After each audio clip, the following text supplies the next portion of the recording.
Hi guys, it's Tara Bianca with Light Transformative Therapy, and today I want to address some basic contraindications to take into consideration before beginning a breath practice.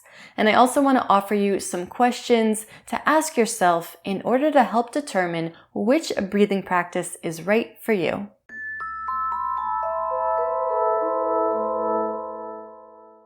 Okay guys, welcome to this week's Friday video. My Friday videos tend to be a bit shorter than my Tuesday videos, so let's get into it.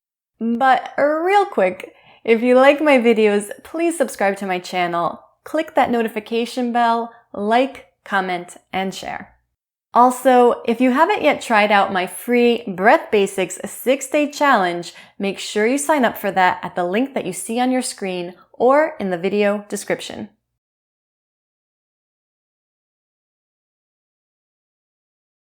When I lead my group breath trainings, there are a handful of contraindications that I always look out for. Number 1, pregnancy. This is particularly important during the first trimester. Number 2, obesity. Number 3, cardiovascular disease. Number 4, serious respiratory conditions.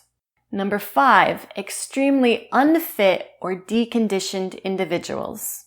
And number 6, serious underlying medical conditions. I know some of you are looking at this list and kind of scratching your head like, I thought you told me that breathing was critical for optimal health, and now you're telling me to only practice if I'm already healthy? Nope, that's not exactly what I'm saying, so let me clarify a little bit more.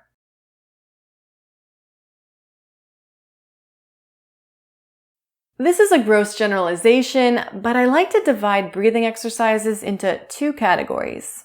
Stressors, meaning they elicit more of a sympathetic response in the body, and relaxers, meaning they elicit more of a parasympathetic response in the body. Well, why on earth would you want to elicit a stress response in the body? Remember, there are positive stressors in life that can stimulate us to create positive adaptations. So just like physical exercise can usually be considered to be a positive stressor, so too can certain breathing exercises be considered positive stressors. But only if your body is already in good enough condition to handle that stressor. Otherwise, it can actually cause really negative reactions for you.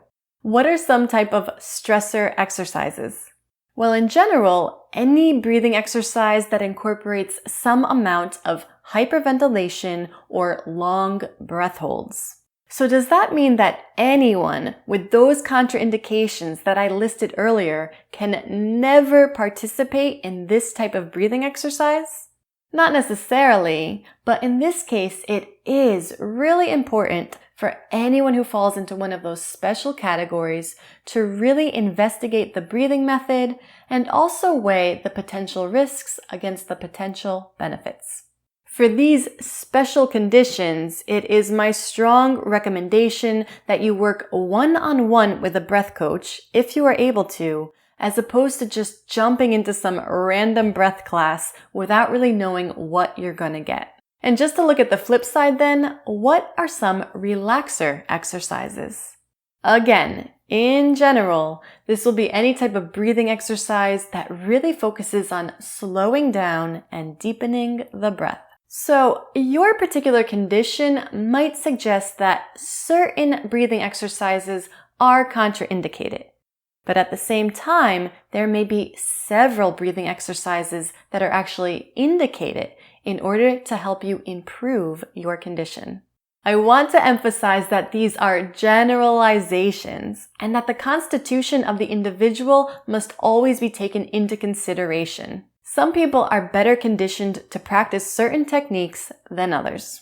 Also, you should always consult with your physician if you have any serious concerns.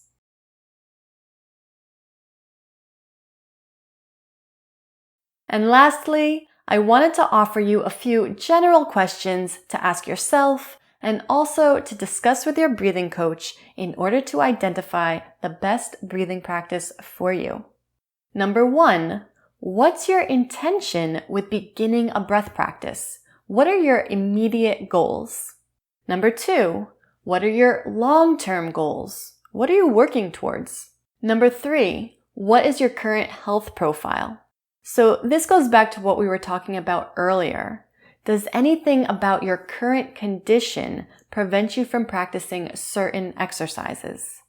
Number 4, what are your breathing mechanics?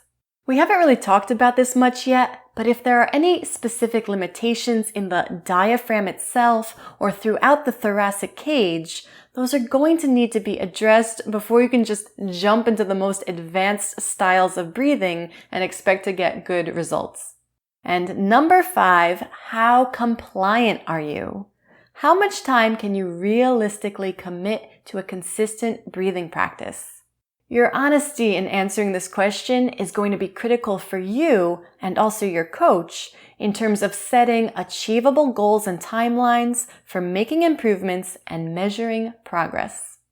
I want to really encourage you to get your questions answered before settling on a breath practice that's right for you and meets your specific needs.